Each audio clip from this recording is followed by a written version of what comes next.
خوشکو هفریا روژنموان عگید روژ و جین آرارات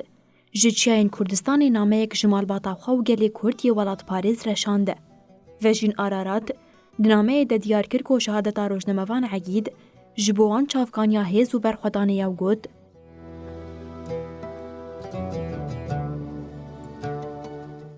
ام ایرو جاره کدنه شاهدی جوغر کرنا عگیده کی ولات آبر بروژه و دمشره دکن جمال باتا من آهیجا و گلیمه ولات پاریس را ده سری دایک باف خوشکو برای من همو گلیمه و شروانین چاپمنی آزاد ساغبه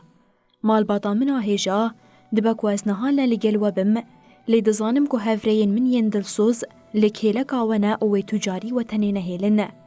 هر یک جوان جبوه وکی عگیده کی نه هر یک جانگوریه که و هر یک دلسوزین ولاتن و جین آرارات دنامه خوده و دخواز جمال باتا خود که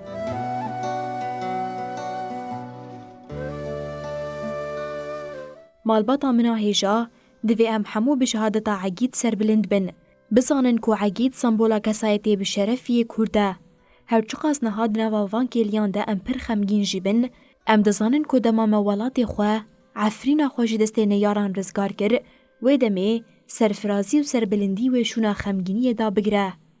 جبر کو خیال عگیده ما دیدنا عفرین رزگار کری بو و از وکا خوشکاوی و ریحوالاویات کشینه سوز ددم حیا داویه لبیوه خیالاوی بمشمه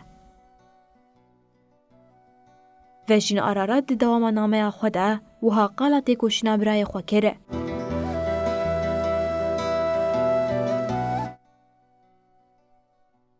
عگید لعفرین شروانک آزادیه لتشرین نوبدار ولاتکی ایروژی لسرانسری کردستانه لهنگک دلسوزه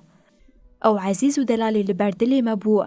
شهادتا لهنگ ما عگید روناهی ریام حمویانه نتن عفرینک آزاد آمدک آزاد هولیرک آزاد مهاباتک آزاد و کردستانک آزاد امیدیاری شهیدین خوابکن